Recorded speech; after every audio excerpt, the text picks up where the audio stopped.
Hello, I'm David Oates. I'm a Portland writer and publisher.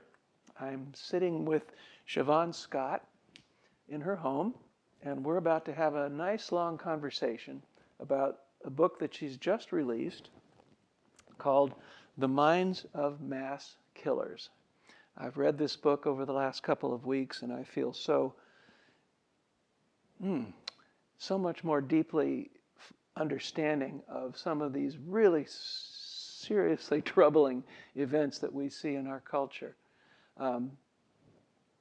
Shavaun, you've done an amazing job with this book. It is a compendium of a tremendous amount of information, but it's arranged in a way that made it easy for a non-specialist such as myself to really grasp some of the deeper aspects of what's going on here. Kudos to you for reading. I mean, there's a lot of information in there, and it's not a happy topic. So I think a lot of people look at the title and naturally shy away from, oh, more bad news. I don't want to know about it.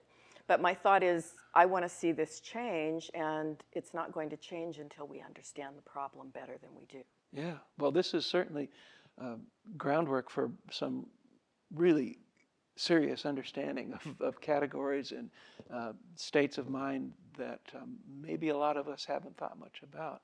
I am curious what leads you to pick a topic like this, which is kind of dire and challenging to think about. Yeah, and I'm often told, but you seem like such a normal person. Why would you choose this topic? The three things I think of are anger, my own anger that we could do so much more about preventing violence and specifically preventing mass killings. The second thing, I'm a writer, and so when I'm passionate about something, whether it's positive or negative, I write. And I wrote a blog post going into some detail after there were three mass shootings in 2019 that happened in rapid succession, basically just within hours apart. Dayton, Ohio, El Paso, Texas, and Gilroy, California.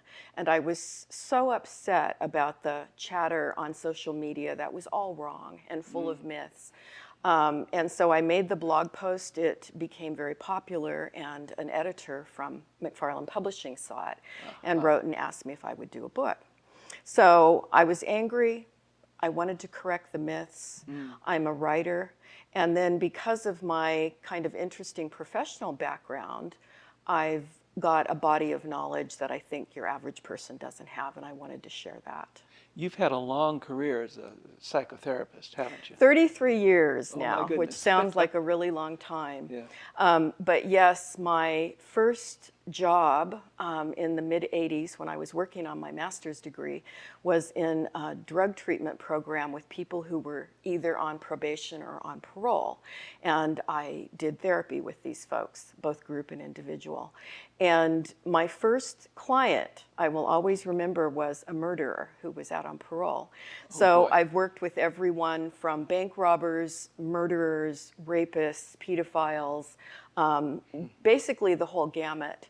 Now, the bulk of my time has been in private practice, and my focus in private practice is working with people who are healing from trauma, healing from abuse. I'm very passionate about helping people, but I've also had a number of jobs where I've worked in multidisciplinary treatment teams with people who are a forensic population, and some of those have been programs where I was working with the criminally insane. And I've learned a lot. It's been really interesting, but it's kind of out of the norm even for clinicians. You've had quite a cross-section of the human condition. Really. Yes, and it's absolutely fascinating. And a lot of this is certainly not pleasant, and the people are not always pleasant, but it's been really interesting. And I'm glad that I have the knowledge. Yeah. So all of us who read the news and live from day to day in America are aware that with a sort of alarming regularity, there are these events of mass shootings, sometimes in schools, sometimes in other places. And I wonder, is it as bad as it feels like it is? And is it something that is particularly American? Yeah, it is particularly American. So this isn't happening in It's not Greece or happening Germany on or- any kind of a similar scale in any other part of the world. Now, we have created a template here, and it's been increasing in frequency. The incidents have become more deadly over time. And the locations have moved out of post offices and schools into churches, synagogues, concert venues. concert festivals. Basically everywhere. And there have been, I think, incidents where the American template has been picked up by people who admire the American mass killers. And so there have been the incidents in New Zealand, in Germany, even in Thailand. Recently there was one. But it certainly doesn't happen anywhere else on the scale that it happens here. So is it just a little bit more over here? It's dramatically more. Yeah, dramatically more. When you say template, what am I supposed to visualize with that? It started, I think, to become a very clear template with Columbine in 1999. And this is the angry young man who is on a revenge vendetta against society, often targeting a group of people, whether it be women or minorities or people of other religions. And the goal is to go out into a public place and kill as many people as possible, usually strangers, although the victims often have a symbolic meaning for the killer. Often the goal is to commit suicide or to be killed by the police. And they're very angry. We generally talk about shooters in this country, school shooters, or the people that go postal. We imagine them with guns. But in truth, it doesn't matter what type of weapon is used. Some use explosives, and the personality characteristics are the same. It's the same perpetrator typology, no matter what the weapon is used. So there's a template of behavior that might get imitated. Right. And that was sort of set up by the Columbine shooters? Yes, that's kind of considered the touchstone for the other mass killers that have come after them. But you also mentioned there's a pattern of personality. Right, that right. underlies. So we'll go into both of those things, Okay. I think, as we talk. You have pointed out in the book, and I found this really interesting, that a very common reaction to these horrifying events is for people to say, well, it makes no sense. And, well, nobody could have seen this coming. Right. And it makes no sense. So what are we to do? It's just like, as if it were a meteor that dropped on our heads from outer space. Is that really the case, that shooting makes no sense? Because your book seems to say that from a certain point of view, you can make sense of it. Always, always. You can always make sense of it. If you know how to understand the mind of the killer or the would-be killer. It's a different way of thinking and a different way of perceiving the world, and certainly a different way of coping with problems than what normal people think. But they're never senseless, and that's one of the myths that just makes me crazy, because how can we intervene if we don't understand? So that just closes the door. It closes the door, yeah. Can you think of an example of a shooter whose mentality, once you see it, actually makes sense of we'll say his behavior, because these are almost always men. so we can say his. Yeah. Can you think of an example that might put some flesh on this? Yes, a dramatic example is the Isla Vista case in 2014, where a 22-year-old young man from a very privileged, wealthy background went on a vendetta against women, and specifically against a group of sorority women. First murdered his 3 male roommates in this rampage attack, and then uploaded a video to YouTube. he had uploaded several videos to YouTube in the days and weeks preceding the attack, where he actually talked about his list of grievances and all the things that he blamed women for. Well, how convenient. So he published He them. published it, and this is why we know so much about what was going on in his mind. He drove in his BMW to a sorority house, and his goal was to murder everyone inside. Fortunately, the doors were locked, and even though he pounded on the doors, no one let him in. But then he proceeded after that to just drive around the adjacent neighborhoods and to shoot everyone he could find or ram them with cars. So pedestrians, people he saw in stores, people on bicycles. And after only 8 minutes, he had wounded 14, killed 9. And when the police arrived and engaged him with gunfire, he shot himself, as is often the case in these things. So when you look at that manifesto that he published and whatever else one finds out about his life, how do those behaviors make sense? It shows he also published in writing, he emailed it out shortly before the attack, 137 pages of his autobiography, along with every grievance that, going back to elementary school, every girl that he thought wasn't kind to him, he even named them specifically. Every time he was angry at his parents for not letting him play video games or moving to a home he didn't like. So he was a classic injustice collector. And this is a person who looks through a lens of people are doing things to me. And every bit of unhappiness in my life is because of someone else. That part of the book really jumped out at me. You also call them grievance collectors. Yes. And so every slight, everything that doesn't go right, he puts it on his list. And it's someone else's fault. And over time, this gels into usually a specific target. So it's either women, in the case of the incels, or it's minority groups, or it's the Jews, or whatever it may be, but they generally start to focus on one target. So he not only did videos where he talked about his retribution, which is what he called this day of revenge, he also sent out 137 pages documenting it. So superficially, we would look at this and go, he was a nice looking guy. He had not particularly been bullied. He came from wealth and privilege. He was driving a BMW. He had all the money he could want.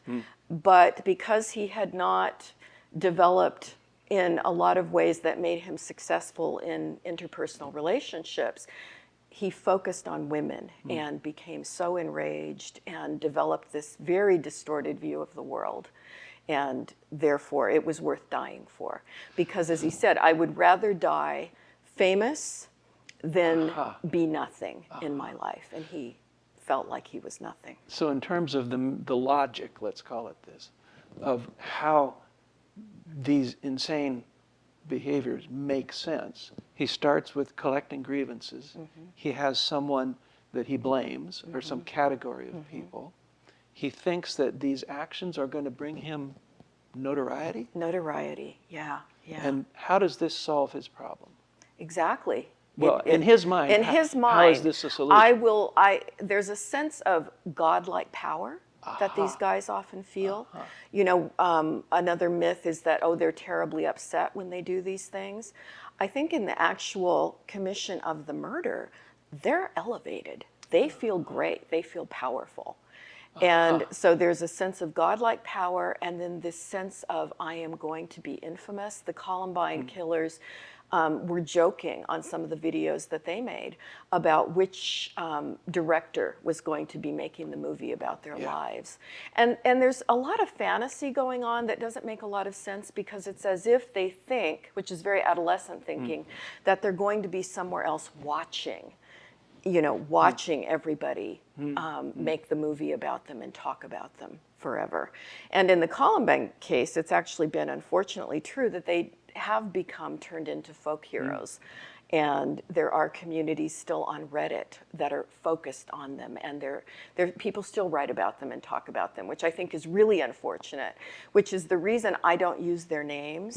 You know, I'll talk about the crime and I'll talk about where it happened, but I don't want to contribute to this perverse sense of I'm going to be famous someday and everybody will know who I am. There was not the name of a single shooter in this book. No. So in the killer's mind, he goes from being small and disregarded and powerless and humiliated to being, you said, grandiose? Very grandiose. To being powerful. Yes. And notorious. And so the sense that it makes in his mind is that I'm going from nothing to everything. To everything. And so he gets the ego satisfaction that he's been denied. Yes, and because they spend so much time fantasizing about this before they do it, the fantasy becomes a source of comfort for them. The fantasy itself. Yeah, the fantasy itself. And a lot of people will have the fantasy and never move down the pathway to action. But of course, we have no way of knowing who's going to, and so we want to interrupt it sooner. So it really is a fantasy world in which these rewards are being reaped by these guys. Yeah, and normal people don't think that way. And so that's why it seems so senseless. And I even hear on CNN or wherever after one of these events, there will be expert commentators who come in and they're saying it's senseless. Right. That's another thing that just gets me. It's not senseless. It's not. Yeah. So once you see these characteristics, these psychological characteristics of feeling disregarded, of having of collecting grievances, of having a group or some specific target of your sense of unfairness, then it begins to make sense that he's correcting that by becoming larger than life. Exactly. In his mind. A real life action hero. Oh, you know? God. Yeah. You mentioned that there is a pathway that a lot of these shooters or murderers follow, that there's some sort of a typical sequence. Exactly. How That's does part that of the look? template. Can you sketch that? Yeah. I break it down into 5 phases, and this originally came from work that the FBI has done, so it's not original to me. But the first phase is the collection of grievances. And this may go on for weeks, months, or in many cases it goes on for years, even a decade or more. It can be a lifetime of collecting grievances, and that is focusing in on all the things that people are doing to me that are unfair.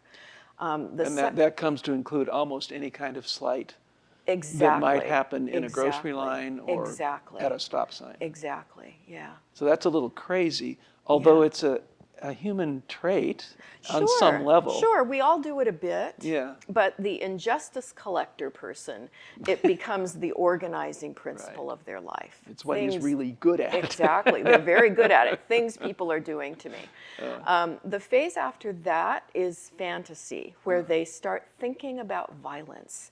And they really focus on specific things they can do. Often at this time, they start reading about, become fascinated with other mass killers, people like Charles Manson, Nazis. They may start following hate groups online and studying weapons or bomb making, accumulating these kinds of things, making lists, making hit lists. And some of the fantasies get very elaborate and very sadistic. It's really disturbing to read. So that fantasy life really just takes over. It takes over, yeah. And when people don't have enough other healthy things going on in their life, this can really start to dominate everything that So they're it's an thinking artificial about. reward system. That they feel good. When they're making the list, they're being the top dog. Right, right. And so those rewards that aren't coming, I'm speculating. Yeah, you're right. The rewards that aren't coming in regular, actual life. Exactly. They get them in fantasy They life. get that in fantasy. And then often they connect with other people online. I'm sure that this is one reason we're seeing more of these hate-motivated killings, because people are connecting online in communities dedicated to racial hatred or ethnic hatred, far-right conspiracies.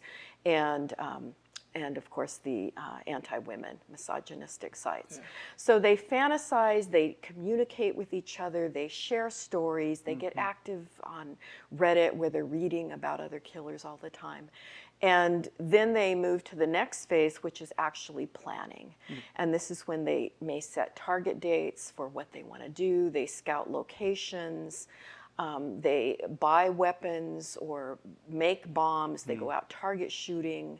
So that's a distinct step Yes, out of just the fantasy exactly. world, just talk and words and exactly. imagining. Yeah. To physically going places, scoping out, buying weapons. Yeah. So that's a distinct step. That's a distinct step. And fortunately, many people stop at fantasy, you know, which is a very sad way to live life, but a lot of people do that. But when they move to planning, risk is elevated.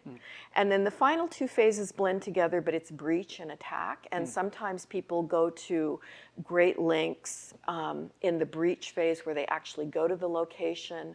They do things like notice where the security guards may be in a concert venue, and they intentionally plan to enter where they think they can, you know, do the most damage before they're stopped. Some people have picked locations where they imagine they could bar the doors before the attack happens. And then the final phase, which happens soon after the breach, is the actual attack. Wow. So even that follows a pretty predictable or typical pattern. Right. So you've got two patterns here. That there's a pattern of psychology that if you ran into it in the course of a therapy session, you'd know what you were seeing. Exactly. And then there's a set of a staged progression from fantasy to action to fulfillment. Right. Wow. And the interesting thing about looking at it as a pathway, all these phases offer opportunities for intervention and to try to help stop. It's best if we can stop it early, you know, during the grievance phase, if we can intervene there. But certainly at any point, you know, fantasy, we may be able to intervene there through therapy or some other kind of intervention. And even if it gets all the way to the end, at the breach and attack phase, that's where we say, see something, say something, report things that look dangerous. Somebody that's accumulating weapons. They've made a hit list. They've made posts on social media.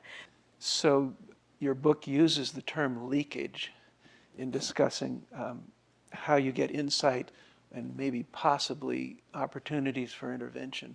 Explain that term. Yeah, leakage, again, a term originally from the FBI, which is when a potential perpetrator starts to show in his behavior what he's thinking about. And that is very often things that he talks about to people. It's a lot of the blaming, the people that he's, I mean, we see this in our politics, a lot of the blaming of ethnic groups, immigrants, people who are spouting off a lot of hate speech. That's a form of leakage. It's showing what's going on in their thought processes. Moving more specifically into mass killers, they often tell people, I'm thinking about just blowing away everybody at work, and ha ha ha, people laugh and think it's a joke. Not a good thing to joke about. In some cases, people have said in advance, I'm going to be the next school shooter, or I'm thinking about being a school shooter. They post these things online. Social media posts where they pose with weapons and Confederate flags. All those things are a form of leakage. Other cases have been when kids, even in elementary school, are writing stories about murder or mass murder, things that are excessively unusual and gory, or when they're putting themselves in the role of a mass killer. It's, again, showing the fantasy life. So leakage is a form of foreshadowing, and it's also been shown to be the greatest predictor of somebody who's moving down the pathway to violence. So we always need to pay attention to it. So your book really points toward its last chapter, which is a substantial chapter about intervention, about what you do when there's leakage, that there is something that can be done Can you talk a little bit about intervention? What you would hope for from school officials or from parents or from just citizens who happen to witness something? Yeah, there are so many dramatic cases where there was so much leakage and there just was either no intervention or ineffective intervention. And the Sandy Hook killer comes to mind, who had written a book about mass murder in 5th grade. Oh, but nobody could have foreseen it. Nobody could have foreseen it, Right. right? But going back to 5th grade, and included in this little story, one of the characters in the story kills his mother, which is what ultimately ended up happening. So that's the most glaring example that immediately pops into my mind, where there should have been some serious mental health intervention starting earlier, but certainly by 5th grade with that young man. But your book is also, I appreciated how realistic it was. It made it really clear that intervention should be the goal, and that it's really difficult. It is difficult. Your book offered a couple of examples that are just sort of jaw-dropping. That, for instance, both Columbine killers had been in mandated counseling. Yes. The Aurora killer had told three mental health professionals of his violent obsessions, and before the attack, his primary therapist had alerted his mother and also the university threat team, threat assessment team.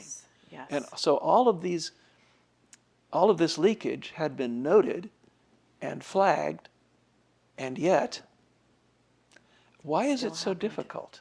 You know, where we run into as mental health professionals are the privacy laws. And of course, privacy is sacred in therapy, and we always want to honor that.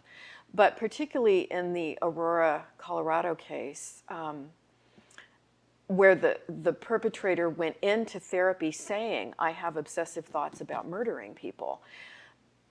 I know, because they've talked about it quite a bit, that the clinicians were alarmed, were dramatically alarmed, but the privacy laws prohibit them going directly to law enforcement and law enforcement taking any action unless there is a very specific threat. So they have to name the place, the person, very specifically before anything can happen. Reported. Or it can't be reported, yeah. The other thing that's difficult is that even if it is reported, we don't have a lot that we can do to mandate people into some kind of supervised treatment. Because in our free country, anyone over 18, I mean, sometimes under 18, they can be more coerced, a bit more into counseling. Because they're not adult They're not citizens adults, yet. yes. Yeah. But after 18, this was the case in the Parkville killer. He had been in therapy until age 18. He stopped at 18, and he committed the crimes a year later. Had he been able to be, because he had a long history of violence and making very specific threats. Had he been able to be mandated into some kind of supervised counseling program, that might not have happened. You know, we don't know how much difference it would have made, but if. But certainly, I would like to see us looking at what more can we do in terms of threat assessment, crisis intervention, making mental health treatment available. And one of the things about mental health treatment, it's not just for the severely mentally ill. You know, family members who are worried about a child or a husband or whatever, you know, they need access to counselors so they can plan. How do I cope with this? Are there things we can do? Are there ways to engage this person in some kind of counseling that might deter them from the pathway? Law enforcement, I think, need to be more tuned in to looking at social media. So when they get a report that someone has been making threats somewhere or people are worried about them, do they know that they need to look on social media? They need to look at their Facebook accounts. They need to look at what they're posting on YouTube. The Isla Vista killer had been posting videos. His mother was worried about him and made a report to police. Could you please go check on him? Just do a welfare check because she was concerned. And they went out, knocked on the door, had a nice conversation with him at the door. He said he was fine, he was doing great. They never went in, they never found the guns, and they never looked at his YouTube account where he had been uploading these alarming videos. So I think we're playing catch up here with what are all the different ways we can intervene. We need more anonymous tip lines. You know, the schools are starting to do this now, where students who are really reluctant to snitch on their friends or snitch on other students, they need to know that, you know, this is important and I am worried about someone. And we never know if a report is made and somebody connects with a kid, a teacher, a counselor, an assistant principal. If that stops, what is the progression on the pathway? We have no way of knowing that, but I know we do stop a lot of them. So there is a whole body of threats that were probably intervened with and never came to fruition. Never happened. And we have no idea what the numbers We of have those no might idea. be. Yeah, no way of knowing. I mentioned in passing from the quote in your book about a university threat assessment team. What is that? Well, threat assessment teams, it's a concept originally developed by the Secret Service, and it was post-Columbine. The idea is to combine someone from law enforcement with someone from the school, either university or high school, and a mental health professional to work together as a team to be aware when one of these cases is flagged that they need to do some kind of intervention with them. Now, it's a wonderful idea. It's not implemented perfectly, and I think we can do a lot better about standardizing and making these, increasing awareness that these programs exist. I don't think in most high schools they even exist at this point. It's sort of sobering to think that you need to have them. But It is sobering, yeah. But looking at prevention, looking at crisis intervention, sometimes there will be a crisis that propels somebody. They've already been in the various phases on the pathway to violence, but then there is a final thing that happens, and that's the day that they decide to go ahead and act. Having more threat assessment and crisis intervention available and easily accessible in the schools is a really wonderful thing. Now, we're putting a lot of burden on the schools, and I think that's another thing. We have to fund these things. We have to realize that it's important and then see that there are resources available for it. we've been having the same discussion as a nation about police forces. Right. Who could use some more mental health expertise and sociological understanding. And so there's been a lot of discussion kind of in a parallel fashion about creating response teams for the police forces because that are very similar to those threat the same assessments. thing. We get the best results when we combine people with mental health expertise, specific expertise, not just academic counselors in school, but specific expertise with violence and violence prevention and the more aberrant kinds of, personality problems that we see, and combine that with law enforcement and work together, and that's really the ideal. We're talking about prevention and intervention as the hoped for outcome from studying this really horrifying problem. Your book tells the story of a young man called Mason. Yes, yes. Which is a more hopeful story about intervention. Can you give us just the bones of that story? Yes. A 15-year-old referred to me as a therapist in private practice by his high school because he had been expelled for making threats to go Columbine. And this was in a letter. To go Columbine. Go Columbine. Letter to an ex-girlfriend because he was angry at her. And of course, the school doesn't know what to do with this, and so he's basically expelled until you go get therapy and then get a letter that you're safe to come back, right? So that's where I came in. And number one, the Masons of the world don't want to be in therapy, and so you have to start by acknowledging that they're there. So you were assigned, or he came to you as a therapist? He came to me as his therapist, yes. Right. And these are known as mandated clients. So they're a little bit harder to work with because they don't want to be there. So you have to start with making a really validating that it's okay to not want to be there, and then just working on listening to them and making a heart-to-heart connection. You never lecture, you know, you never get too nosy right off the bat. You just want to get to know them and hear them. I call it talk so people will listen, and listen so people will talk, and so you get that kind of dialogue going. But in my case study, Mason had a lot of losses. He had lost his father, who had perpetrated domestic violence and then had left the family. He was being raised by an exhausted single mother. He was retreating into the world of online video games, where he did not develop quality real relationships with people. It was all virtual online and focused on war and combat and killing. And he had one girlfriend that he attached to very strongly, and then she broke up with him. And that was the point that he became suicidal. He was angry. He was focusing on anger at women and starting to do that kind of grievance thing. And all the things about his life that were not working out, he was starting to go into that space of, there's nothing I can do, and it's hopeless, I have no reason to live, and all these other people are making me miserable. So that was the place he started therapy. And so I wanted to listen to him, make a deep connection with him, not judge him. But over time, and this would be in a few weeks. Oh, the other thing I should mention is the number one thing that I did the first visit was find out, does he have access to guns? He did not, fortunately. If there were guns in the home, that would have added a layer of complication, because you want to get the guns out of the home. But he had not gotten that far. I could certainly see it progressing that way. He was interested in guns. So by helping Mason, we first found that he was lost in a very large public school where he was not really fitting in.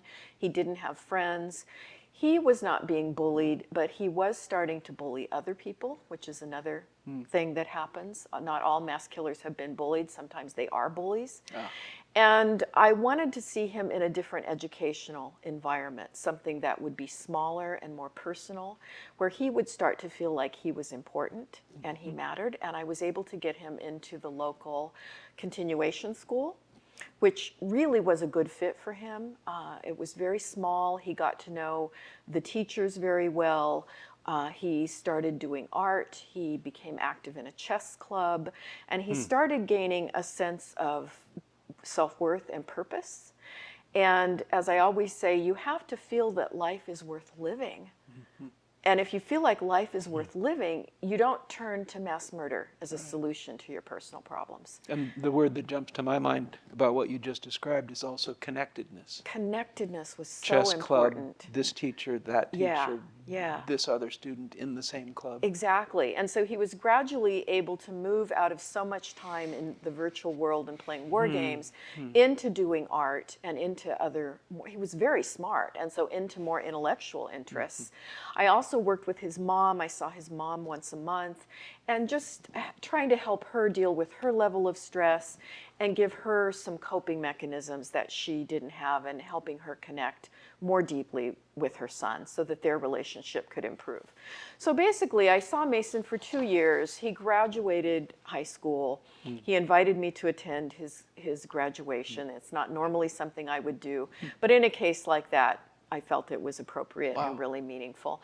And he's gone on. It's been 10 years later. He's gone on to have a very successful life. Nice. So that's a success story. That's a success story. That's a mass shooting that didn't happen. Didn't happen. And we don't know if it ever would have actually happened, but he was certainly going down a path. The markers were there. Yeah, and going down a dark path. So it makes me think about the school environment before you moved him into the continuation school.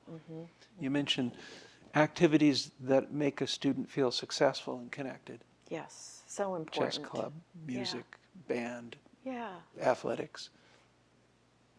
It strikes me that a lot of those things are what get cut Exactly.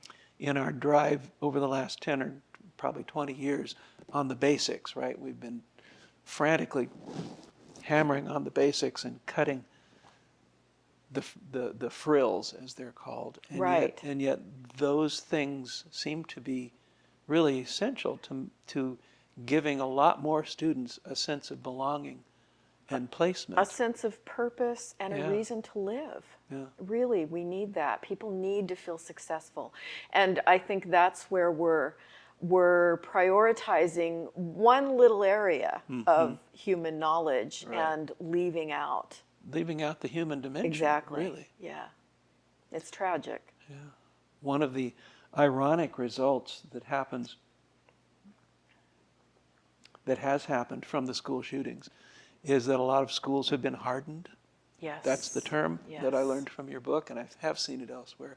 And so this means putting better locks on the doors and having a school policeman of some kind patrolling and keeping Bulletproof glass bullying and bars oh my on the goodness. windows. Yeah. So this hardening is one response to school shootings. It makes a certain sort of basic sense. But the irony is that in all the frills that are being cut from schools, the human dimension, the dimension of interhuman, interpersonal contact, which is a softening dimension, It's the heart. the heart dimension often just gets booted. Exactly. That it's not as obvious as putting better locks on the doors. And it really strikes me that there's this dichotomy of hardening versus softening. And I don't know, in a macho culture, it's hard to sell softening. It sure is. People don't understand how important those human connections are. Yeah.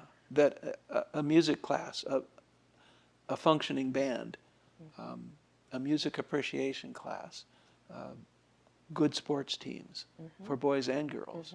All of those and many others that I'm not thinking of are places where people can feel connected and also a little morsel of success sometimes. Exactly. Yeah. And those quote unquote frills, when they're cut from schools, they may be doing more damage than. Doing huge damage. Wow. Yeah, huge damage. And the other irony about the hardening of schools, school shootings are almost always committed by a student at the school or someone who's been a former student of the school.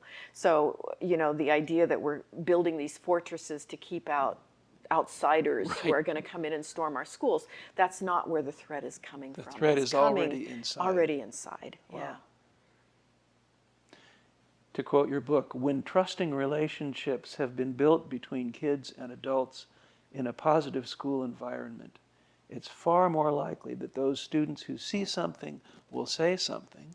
So this branches out not only the potential perpetrator, but also the students around him will tend, if they have a functioning sense of connectedness to teachers in the school, they're more likely to speak out. Definitely. Rather than following that famous code of silence where you don't want to be a snitch on somebody. Exactly. So So that it benefits everyone. Yeah, that softening, that connecting is actually, turns out to be pretty crucial. Exactly. Wow, we've sketched the dimensions of this really difficult problem, which seems to be an especially American problem. We've talked about intervention. Maybe as a last point of conversation, if you have a family member that you're worried about, what do you think the best first or second step would be if you have this worry but you don't know what to do? It's complicated, and it differs if it's your child versus your spouse or your brother or something like that. But again, the sooner you can get something going as far as intervening in what's happening, the better. So if you're noticing concerns, I think staying connected so the person keeps talking to you. Because the more that people can get an alternate point of view, the more that they may be able to challenge this rigid blaming process that goes on in their Staying mind. connected. Staying connected, stay in communication, keep talking. And of course, if someone is open to going to therapy, try to get them to go to therapy. But of course, people that are doing this are probably not going to be open to going good to luck therapy. with that. Huh? So then I encourage the family member who's worried to go to therapy, because therapy, as I say, is more than just treating people with mental illness. A lot of it is just helping people with coping strategies and coping skills. And a therapist may have some ideas for how to change the trajectory of what may be going on. And a lot of my work is problem solving with other therapists about their cases, or talking with family members about their concerns about another family member. So I think that's an important thing. If someone is actually making threats and talking about specific, they're buying the guns, they're stockpiling ammo, I think you need to go to law enforcement. And if it's someone like in college, you can certainly talk to the university campus police, you can talk with your local police, and then there's an FBI tip line, 1-800-CALL-FBI. Now, the reason I say do all of these things, because it can fall through the cracks. There are lots of reports made, hundreds to the FBI every day, if not thousands. And so I think it's prudent to at least get advice from law enforcement.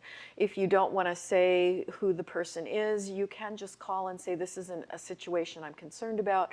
Can you talk with me about what the possibilities are here? Sometimes weapons can be taken away. And certainly I can think of many cases, but in the Parkland case, if that he had pulled his gun on his mother and his brother a couple of years before the incident.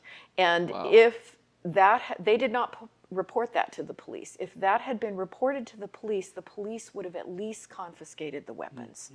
And he would have then been tagged and been prohibited from buying future weapons. And so, when it gets really specific and the danger signs are escalating, I think you do need to go to law enforcement. If there was one message to carry away from the book and this conversation, it would be take those instances of really clear leakage seriously. Take them seriously and See always do something. See them as something that tells you there's a problem that needs intervention. Yeah, and I think there's denial that goes on. We think, well, my loved one, my brother would never actually do anything. He's always been this way. He's always been angry. But if you notice these signs of escalation, and certainly if there's leakage, do something. As we say, see something, say something. And I think it's just, it saves lives when people do. Wow. We've been talking, Shavaun Scott and I have been talking about her book, The Minds of Mass Killers. It's been such a lot of fun to explore just a little bit of the depth and the amazing detail that you provide in this book. I feel like I understand it so much more. It's still scary, but it is comprehensible. And we can all do something, even if it's just keeping those heart-to-heart connections going, and then voting for politicians who understand the way that, yes, hardening schools is not the only thing we need to be doing. And so there's so much we can do. Wonderful. Thanks a lot. Thank you.